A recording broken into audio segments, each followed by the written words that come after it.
Hey, what's up, you guys? Welcome to another episode of the Warm Up Diaries. I am here today joined with Casey Austin, and we are going to do a quick thank you to Keith Burgess. He actually said our former guest, Keith Burgess, was the reason that he let go of his weed addiction. Can you kind of go into your spiel about how hearing from Keith Burgess as well as others helped you overcome your weed addiction? Well, I would say he was part of the reason why. I had already made it up in my mind that I was going to start this journey for myself, but seeing him and it's a couple other people that I don't know, I really can't even recite their names. That was kind of on the same movement, the same wave. But he had the most inspirational story to me. Uh, as far as the type of drugs that he was kicking and the things that I've seen him do online as far as reaching out to people, making rap music about it. A lot of people ain't that bold to step out and really discuss, um, put their personal business on the line. Everybody tries to stay in this specific type of limelight. And I feel like what he is doing is great community work. And it definitely motivated me, to continue to do what I'm doing. So for sure. Okay, there are a few others. Can you give them a quick shout out? You mentioned a few I others want to that give a kind of. salute to my guy Brad Willer over at Track Addict Studios. I gotta give him a shout out because he was really the closest person to me that I seen kicking the habit. Um, he booked me for a wedding.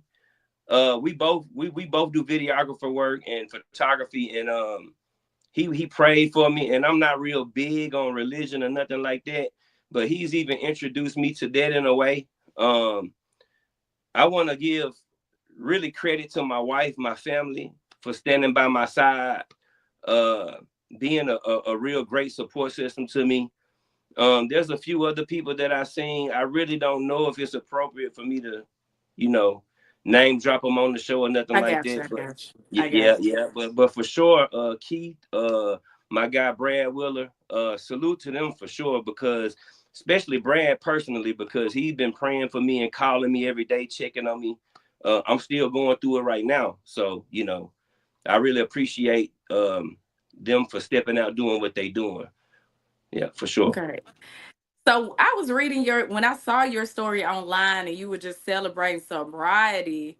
So many people would say weed addiction, like there's no way you can be addicted to weed. Like, Well, you can be addicted to weed. A lot of people are, and my journey with quitting caused a lot of different problems. As far as when I stopped, I'm already diagnosed with manic depression. So of course, when I quit self-medicating, I'm the type of person. Well, at the time, which I'm medication free now, which is great, but I had to have something. I suffered a lot of trauma. I went through a lot of things in my life. I've lost a son. I just lost my father this year. It's just been a lot of things that I went through growing up as a kid that caused me to suffer from certain things, not knowing how to overcome my trauma. So whether I was smoking weed or drinking or taking pills or whatever it was, I felt like I had to have something to help me along the way. You see what I'm saying? So um, I went from smoking weed to taking antidepressant medications, Xanax. So when I quit smoking weed, and we'll get into the story about how I ended up, I had a panic attack, ended up in Lakeside for my first time. They prescribed me with medication that would help my withdrawals, which I got addicted to. So, I felt like I was kind of in a lose-lose situation. I've been chasing this thing for a long time. So the main thing with the weed was my finances. Spending so much money on the weed and just having something that I felt like I needed outside of myself to give me some type of control in my life. I felt like I needed to let it go. You see what I'm saying? So okay, so we will start baseline. I know you kind of went off into the things you were addicted to. Can you repeat, whether it be alcohol, whatever the case may be, what drugs or substances did you find yourself addicted to? mainly the weed, Xanax, um, alcoholism. I've been to AA quite a few times. I don't have a bigger issue with the alcohol as I do the weed. The weed was the main thing. And you know, I don't feel like that should be downplayed either. I don't think anything that you're addicted to that's causing a detriment to your livelihood should be downplayed at all. A lot of people say, well, weed was grown from the earth, whatever this and that, but the type of weed that's being manufactured now is made in a lab. And it's just if it's a detriment to your life or your finances or anything that you, if it's getting in the way of anything you're trying to accomplish, and you can't stop it, or you have to have it to feel a certain way or to be around a certain environment, I feel like that's a detriment to your well-being.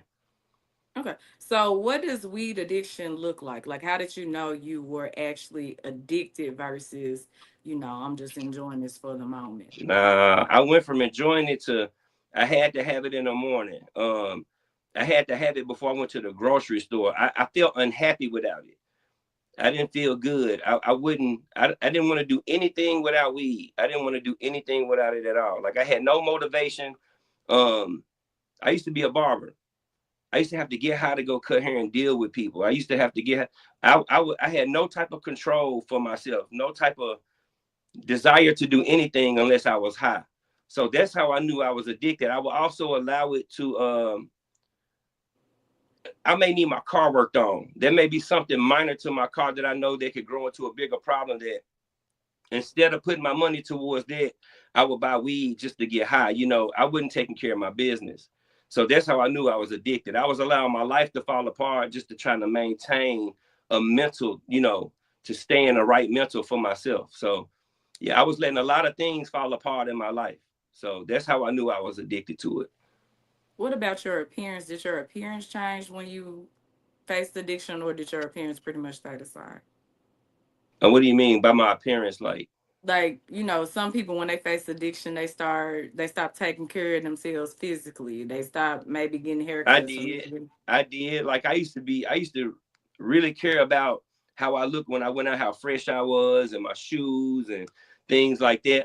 I still care about my appearance, but it was a decrease in how I felt about my appearance for sure. Okay. Some people may not, like we've talked off camera about you just not caring. How did it impact how you cared towards your family and friends? Like, how did it decrease your sense of care to maybe urgent Um, issues? I wouldn't. I just I feel like I will say I put weed before a lot of things. I always cared about my family. I always cared about my friends and the people around me. But I would stop showing up for my family. I would stop showing up for things that I needed to be there for. Like I would miss basketball games to go somewhere and get high. Or if I didn't have any weed, it would put me in a mood to where I couldn't be around people. Um, yeah, I think I neglected a lot of important things in my life. A lot of times where I needed to be somewhere, uh, I would be late to functions because I needed to go buy weed, and then I get the weed and not even show up because I start getting high, and I'll just be like, forget it. You know what I'm saying? A lot. I would say it's been a lot of situations like that. I still feel like I'm a good support system to my people and my family, with or without it. But I'm definitely where my mind is with my family. I just feel like I could have been a lot better than I was. I noticed a decrease in my attentiveness to my children, my attentiveness to my wife.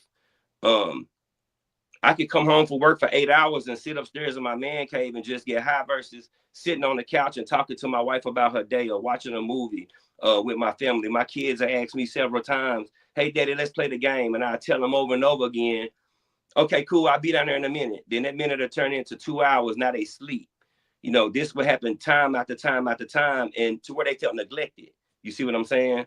So, regardless of how minor a drug may seem to a person, when it's consuming a lot of your time because you can't get away from it, I feel like this just as bad as having anything pulling you away from what's important in your life.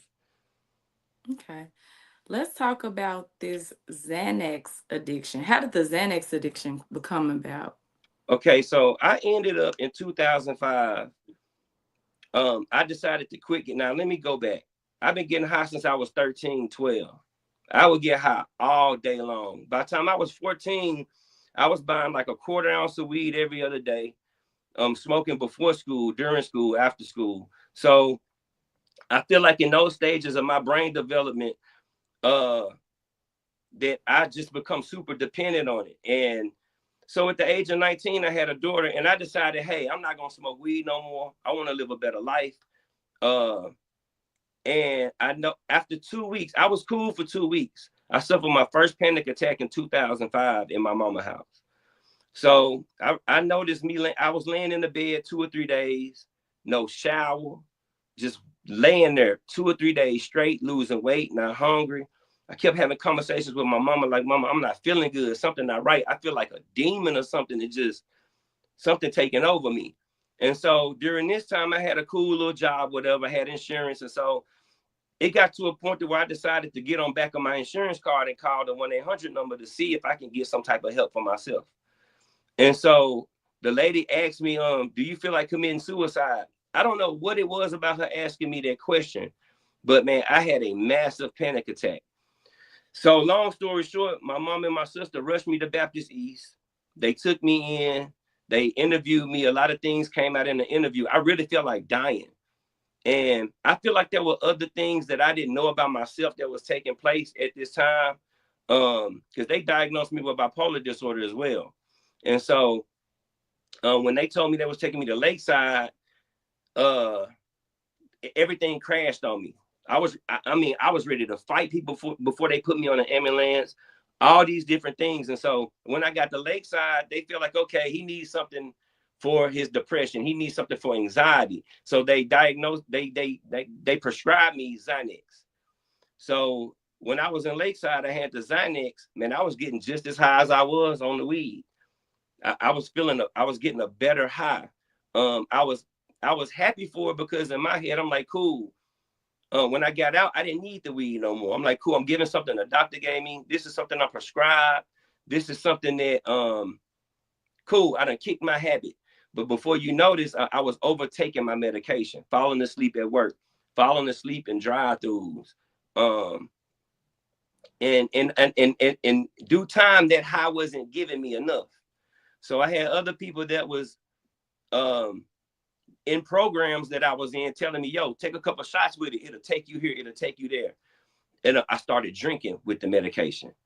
So that made it worse. And that's the whole part. When we discussed the strip club where I got robbed in the strip club, that was the first time I actually drank with my medication that night.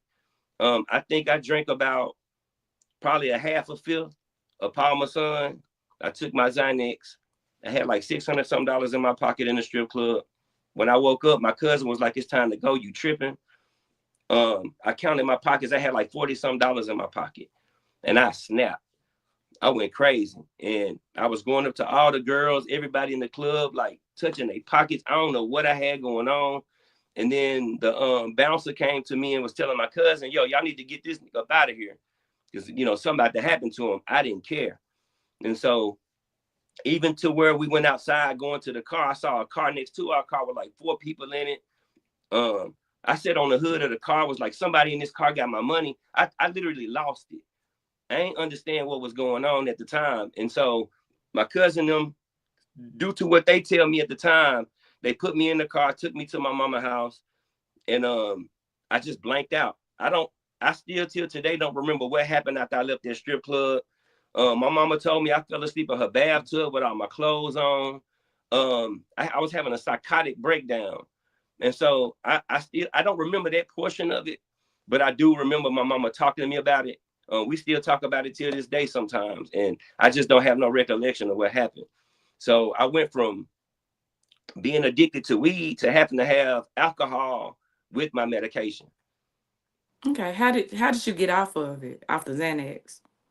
So I don't take anything now. I'm cool now. It took years. It took practice. It took getting around the right people, changing my environment, embracing my kids more.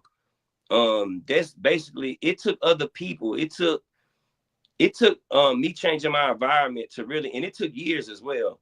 A lot of things happened between that year and the year that in the time that I'm living in now to help me get off it. It's been a long journey. It didn't just happen overnight. I started smoking cigarettes, anything I could put my hands on that wasn't drug related. Also, I was taking Depakote, which is a mood stabilizer that doesn't get you high. They suppress bipolar disorder with that and depression. So I would say that that medication really worked. Um, but it was still a controlled substance to me. I feel like I had to take a pill. If I stopped taking that medication for so long, I would have to go back to the drinking. Or I remember one time I couldn't fill my prescription on like a weekend. Um, I felt like I would have been all right. But by Saturday night, here I go again. I need something. You see what I'm saying? So I go take another Xanax that I had tucked away somewhere, drink with it, whatever. So what I had to do was to start listening to my doctor and be strict on myself as far as taking my mood stabilizer medication. And so when I started doing that the right way, I was cool for a while, but I end up relapsing again. Like I relapsed several times. I've done relapsed a lot of, matter of fact, I just stopped smoking weed again. 9/11. I stopped on 9/11. I took a trip to Jamaica just to get this stuff out my system. I knew I was gonna go to Jamaica, get super high, go get super drunk. And I told myself when I get back on that Monday, which was the 10th, that I was gonna be done. But I had a whole day off. I had a half ounce of weed left. So I finished it. I was smoking back to back to back. That night I flushed the rest. So that next day I woke up and I kicked my habit. So sometimes even now I feel like I'm gonna relapse again. But I think this time I got it in the bag for sure. Yeah, And I'm you not. said I'm 9/11. You mean 9/11 of last year, or 9/11 of this year, September the oh, 11th, okay, so like a few months ago. a few months ago. Okay. Yeah. So how's it going? Like your life without weed? It's been a couple of months. How are you feeling? This time it's been a lot better because I didn't have the people around me now that I had the last time I tried to quit. I got a lot going for myself. I got my production company. I got my photography business going. My kids doing great in school. It was rough at the beginning, and I'm not saying it's not hard now, but I feel like right now ain't no turning back. I don't think it's no turning back. I never felt this way about quitting before. Each time gets better, but every time I relapse, the process of stopping got worse. Mm-hmm. So I think this time with the support system that I have and me setting a goal to quit, a lot of the times I either quit because I was arrested or um, people were like, man, you need to quit or we ain't gonna be able to do this or you're not gonna be able to be a part of that. And I find myself quitting off of, for them. I never really quit just for me and the sake of me wanting to live a better life and, things like that. So this time I put on for myself. Um, and like I said, I didn't have the surroundings and the community of people around me that I have now. I never had that during my process. So it's been a lot easier this time. My energy is better. And I found out this time quitting that I'm actually more focused on my task, on my work. I've been prospering. This was one of the harder times for me to quit as well. I lost my daddy a few months ago. I just been through a lot this year. I really don't want to, ruffle my feather, get myself, right now. But I got a lot going on right now, and normally I'd have been manic and real upset about a lot of things and done a lot of things to jeopardize my time and jeopardize my time with my family during the things I'm going through now. But I haven't allowed that to overcome my spirit. So I think that that's a lot of motivation for me. A lot of people on Facebook, people stay in my inbox every day, keep going. I never had that before. So that's what's keeping me afloat right now. I like the attention, the positive attention that I'm getting and the love that I'm getting. So that was one of my things growing up as far as my trauma. Like I never really felt the love. I really never felt genuine love, but I kind of feel like the people to take their time to reach out to me, I'm not fishing for anything negative in that. So it really helps me stay afloat and it motivates me to, it's just a better journey this time. Okay, we talked off camera about lack of motivation. Can you Mhm. talk a little bit about the lack of motivation you felt when you were smoking weed? Well, first I felt motivated.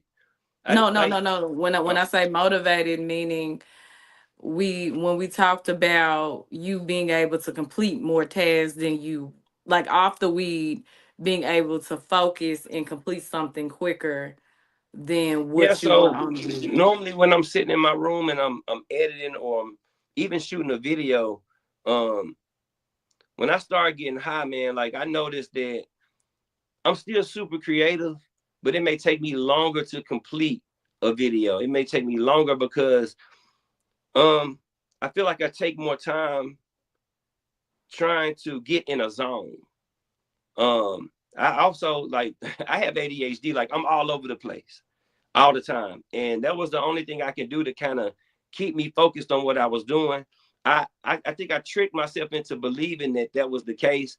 Anytime I stop smoking, I go through a period of time to where I don't want to do anything. I never allow myself a chance to go long enough to see if I could actually function without it. I've never been, I never went months without it. I never went weeks without it. And so comparing myself to when I was getting high, actually getting my work done, producing great work, but taking a longer time. Now when I sit down and I'm zeroed in on my craft, I don't have to roll up. I don't have to take time to smoke and then get back to the work. I'm getting my work done quicker. Um, a lot of people are still telling me how great my work is and how much better they see my performance and things like that. It's just the motivation that I'm getting from other people to make me realize that, maybe I'm more focused now than I was when I felt like I wasn't focused and had to. You see what I'm saying? Mhm. Yeah. Okay, as far as being a father, what positive traits have you seen within yourself? I know you said you're more attentive to your kids. Are there any more positive attributes that you can see that you have from giving up the addiction? Yeah. Or Just time, being more patient, less angry. Um, I could be the nicest person when I got weed, but when I ain't got the money to get it or I don't have any in my possession, I'm angry. I'm more strict. And it's okay with being strict, but sometimes my strictness can be overbearing, whether I'm dealing with my kids, whether I'm dealing. Now, I'm not an abusive person mentally to anybody or physically, but I feel like I could be more patient. I feel like I can be, um, just more patient. Um, Super impatient without the weed. When I'm getting high every day and I don't have it, I'm super impatient. My nerves get real bad.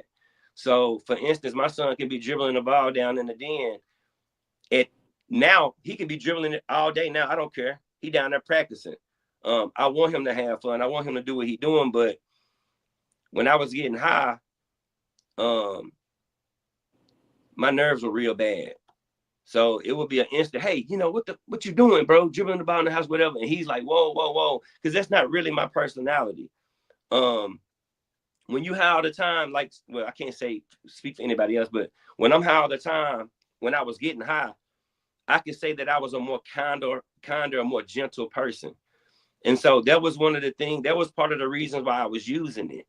Um, just to keep myself in a more calm and a more patient, uh, and create that type of atmosphere for people around me. You see what I'm saying?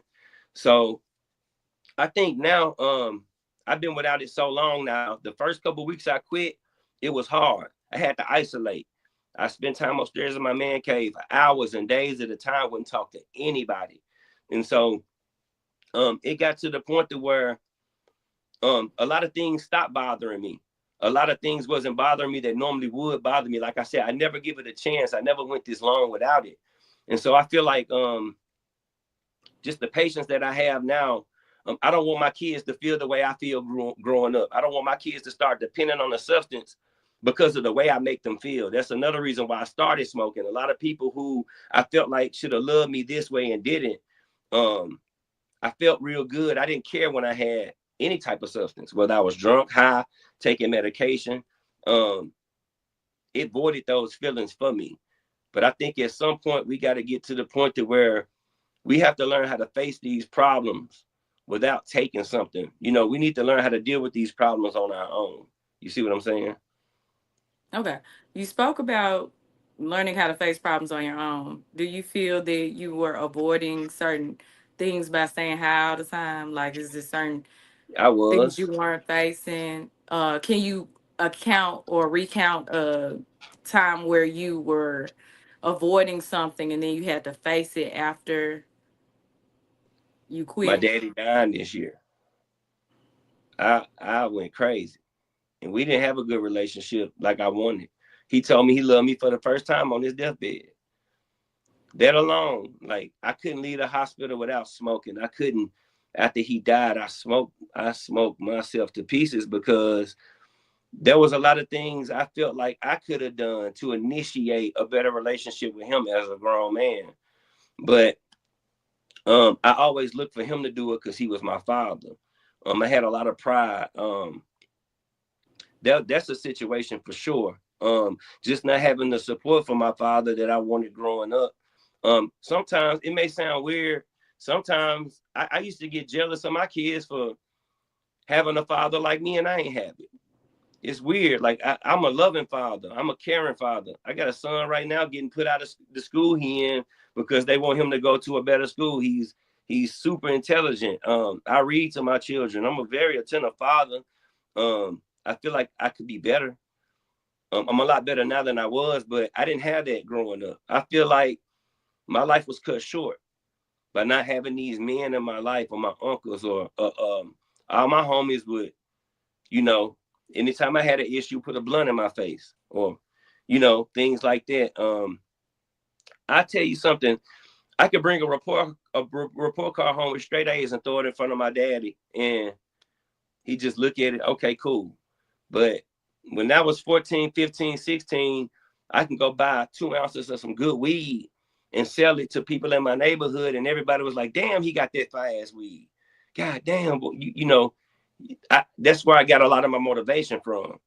I didn't find any type of motivation where I needed it at. When I hope I ain't getting off track, but my thing is I just didn't feel the love, man. And just to answer your question, when my daddy was on his deathbed, he told me if it wasn't for me, he'd have been died. I was taking care of my father, changing his pampers, doing all types of things that I never thought I would do. And once he finally passed away, I started having a lot of guilt eat me up. Like, damn, what if 3 years ago you would have just went and said and talked to him? What if you'd have did this? What if you'd have did that?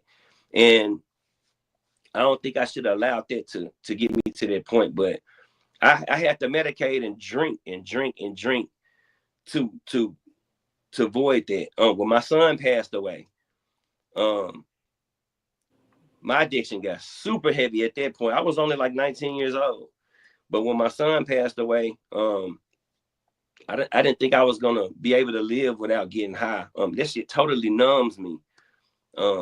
Regardless of what I'm doing, I overdo it. Whether it's weed, alcohol, or taking medication or pills, I overdid it just to avoid my feelings. So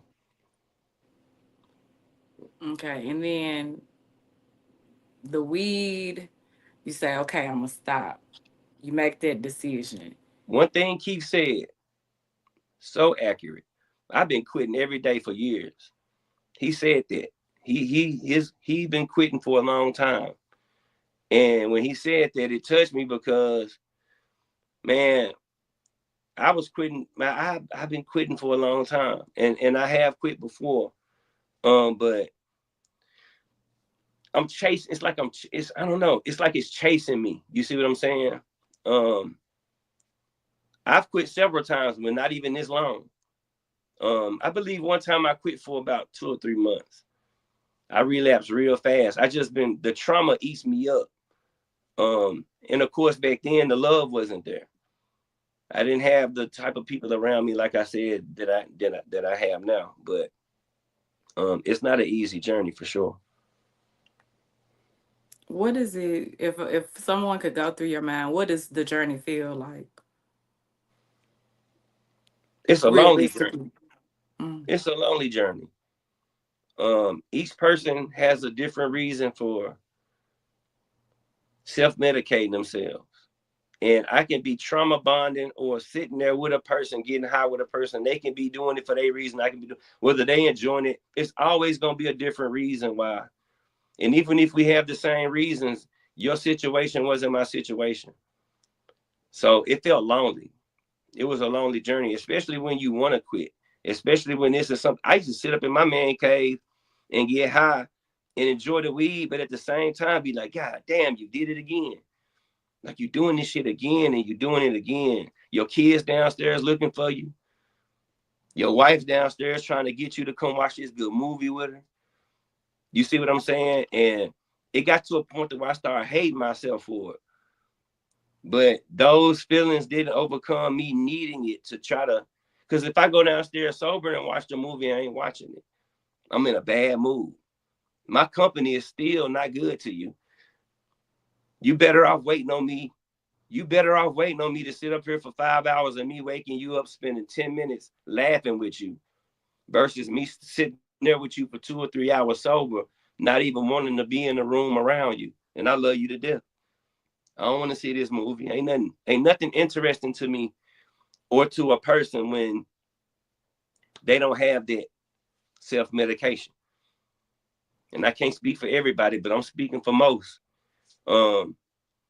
They feel a disconnect while I'm feeling the love because I know what they want from me. They still here with me. They ain't kicked me to the side. My kids still hug on me, love on me, but I'm sitting up here having to get high to defeat my trauma to even want to deal with people. So there was an imbalance. You see what I'm saying? I started feeling bad about that. And so, yeah, it feel lonely. It feel lonely because people can say they understand, but I don't think nobody really understands anybody else. I don't think nobody really understands another person. Because you don't know when I'm in my darkest moments alone, when I'm by myself, you don't know what I'm going through. You don't know how I may hang around with you and smoke all day. We may be okay together, but when I hop in my car and pull off, I'm ready to go die. I'm ready to go kill myself. You see what I'm saying? And you know, that's how it feels. It's a lonely journey. No company is good enough when you fighting that battle. I can't speak for people who get high and they're content with getting high. But for a person that's trying to quit every day or trying to quit multiple times, there's something better that person is striving for. So it's like I'm handcuffed. It's like I'm in prison while I'm free. It's like it's worse than being locked up in Lakeside. I'd rather be in there where I can't get to it. So it's a lonely, mentally incarcerated journey. That's what it feels like. Okay, your wife. So you are married. Like, what do you feel she was feeling? Has she ever expressed how she was feeling when you were battling the addiction? She feels, I think, I don't want to be wrong. She may have had issues with it on the inside. But I think when she saw me really wanting to quit, and every time I would get high and go talk to her, I would feel shameful. I think that made her, feel sorry for me. It was times where I wanted to quit when I'm like, hey, I'm gonna give you the weed, you manage it.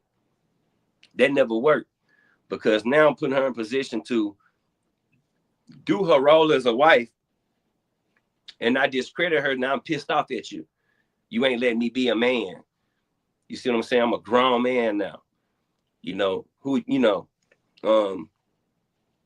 I feel like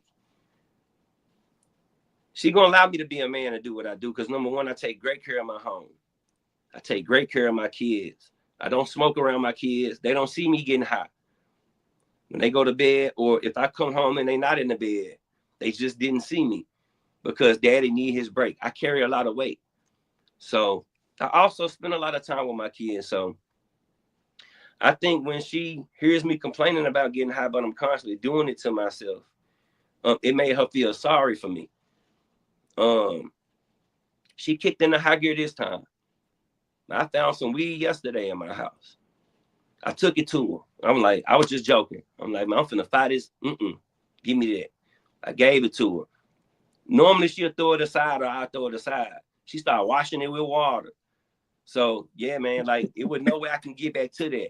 It was wet. It's over with. And so in the midst of me playing with her though, because I found some weed yesterday. There ain't no telling where else is that in here. Man, my head, I was like, damn, I could have kept that. That could have been an easy relapse for me. But just normally in her position where she'll just throw it aside just in case. Nah, she playing her role now. She know I'm fed up with it. And also, I would have never took it to her if I knew deep, deep, deep down inside, damn, man, this just fell out the sky for me. You see what I'm saying? So now I got scared when I found it. Cause I ain't gonna lie, man, it could have been real easy. But nah, I ain't allow it to do that. So I think financially, my wife is a loving wife. She won't do or say anything to piss me off. And she's an honest woman, but I think she'll avoid her being her truth just a little bit. Just to sacrifice it for how I feel. I think she would, but I think it's been a lot of times she hated me doing it. I think it's been a lot of times she just wished I wouldn't go upstairs and sit for hours, but just because she cared about how I feel and see the struggle that I go through emotionally and the things that I go through as a man, I think a part of the love of her just let me have it because she knew I was going to stand on my square regardless. Everything going to be taken care of. These bills, everything's still going to be taken care of. But this time, she ain't having it. It's been times I told her, look, we be headed to the casino to listen to a band. I'm going to stop and get some weed. No, nigga. You know, hell no. Ain't no way. And I think at this point, if I come home high, I'm going to have some trouble.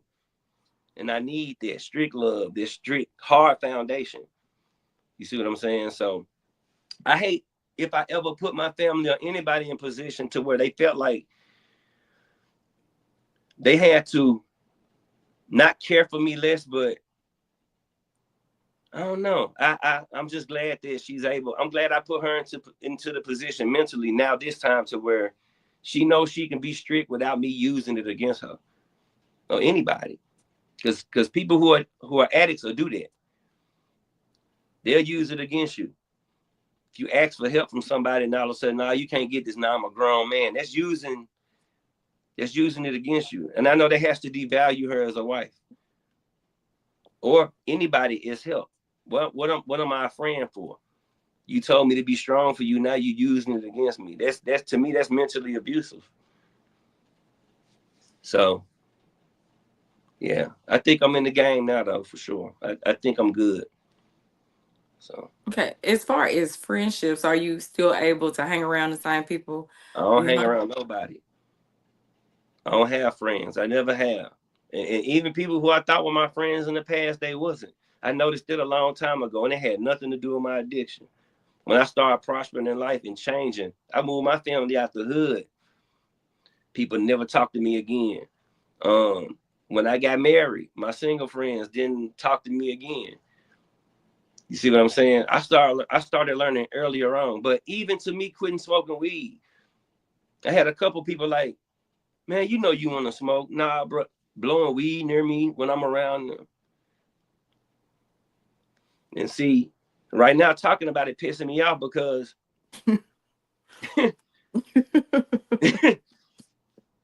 you know, I'm gonna change. Because now you're thinking about it. You reflecting on like some people. Do me like that? I isolate. I only be nobody on Facebook, nobody you'll ever meet can ever tell you they ever seen me nowhere with anybody other than myself or my wife or my kids. I don't hang around nobody. Now I got people I can call on. My guy Brad that I spoke up. My guy Interstate Day. Salute to him. But he busy. We don't not hang out because of this or anything else. He busy. He pursuing journeys and dreaming his own. But I can call him at any time. But I never really popped out with anybody because that's just my personality. I don't know what you got going on. Cousins, family, daddy, brother. I don't know what you got going on. I never had the desire to hang out with people. But to consider somebody a true friend, I don't know. My guy Brad, I ain't known him long. I met him on Facebook 2 years. Mm-hmm. But just the fact that this man to call me and say, hey, stop what you're doing, pull over. I'm finna pray for you. Close your eyes. I ain't never had that before. Not even in my daddy. I ain't never had a soul ever do me like that before. So I consider him a true friend. We're gonna hang out soon. I'm gonna flip the script for him. But I be scared to hang out with people because also it's things about me that I don't want to draw to people's attention. I get irritable real quick. If I'm sitting in a loud, I never been to the club before. I can't. I've been to the club out of town. I ain't never appeared in a club before in Memphis. I can't do it. Um, but yeah, so as far as just trying to relate to a friend, I noticed that there are people in my life that I can consider a friend now. Um, I don't think people know what a friendship really is. I feel like now that I'm sober and have people in my life that implement goals and positive plans for me, um, that's what a friendship is about. I used to have issues with my wife, not my wife now, but my ex. I couldn't go nowhere, man. Let's go get on some females. Let's go smoke, man. That wasn't my friend. We were immature group of people just hanging around each other. We were very immature. We were just little boys kicking it, trying to. Nah, man. I got a partner right now. If he ever heard I cheated on my wife, it's zero tolerance. He pulling up. He pulling up. That's a friend because he know I got a good woman. And so people that'll hold you accountable. I'm just now being introduced to those people. And so even with my wife, when normally she would give in, she's way more accountable now. So I feel like me kicking my habit this time and her being so fed up has kicked her into a higher gear. She become a better wife as far as holding me accountable goes. You see what I'm saying? So now I don't really just have friends that I kick it around. And I was one of the ones that when 8 of us rolled out to the movies, I was in my car following y'all. In my own, couldn't nobody ride in my car. I ain't been in the back seat of a car since my mama car. I can't remember the last time I sat in the back seat of nobody's car because I control my narrative every day. Yeah, I can't go where you go, and I'm ready to go. So I get scared. I get paranoid. So I don't know what you got going on. And so, yeah, I just feel like the people I was surrounded by that I'm not around now was also a part of my journey because had I kept the same company I had back in the day, I would never think about quitting smoking weed. All my white brothers pastors. I don't never see them getting high. I don't never see her daddy getting high. Nobody who they kick it with getting high. So everybody who I'm around, I'm the only one avoiding church, avoiding Thanksgiving dinner, avoiding Christmas parties, going home getting high. And so the people who embraced me the most, I was keeping my distance from them. So like I said, I put myself in some real lonely situations when I could have been utilizing these people who are pastors to vent to talk to get vital information from. But I wasn't a good listener. So I'm not the type of person to take advice from nobody because I got to walk this walk every day. And so now I've learned to take advice from people. I listen more. I listen with a different type of mind. I'm actually reading the Bible right now. Something I never thought I would do. And I read it with a different mindset. So, yeah. Okay. Do you have any final words for the viewers? Yeah, just to spin the narrative a little bit. Regardless, it's not just about drugs and alcohol and pills. If you're in any situation that you can't get away from on your own, whether it's a bad relationship, a bad friendship, you need to find a way to get out of it because time is short. I wasted a lot of time. Whether you're in an abusive relationship or you're abusing drugs or anything, um, people say the grass ain't greener on the other side, but in a lot of cases it is. And so we only got one life to live, and you got to love yourself. I just feel like we all should love ourselves more. And so, if you have a hard time dealing with it, counseling, therapy, um, changing up your environment, changing up your circle, because at the end of the day, people will struggle forever trying to get away from something and look up and it'll be too late. You're addicted to something. Your life is gone. You locked up.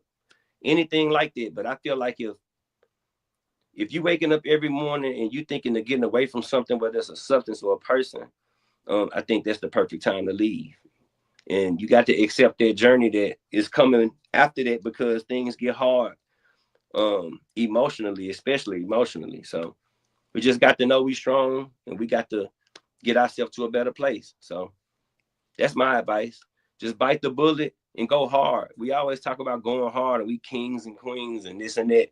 But when we put these phones down, we ain't living like that.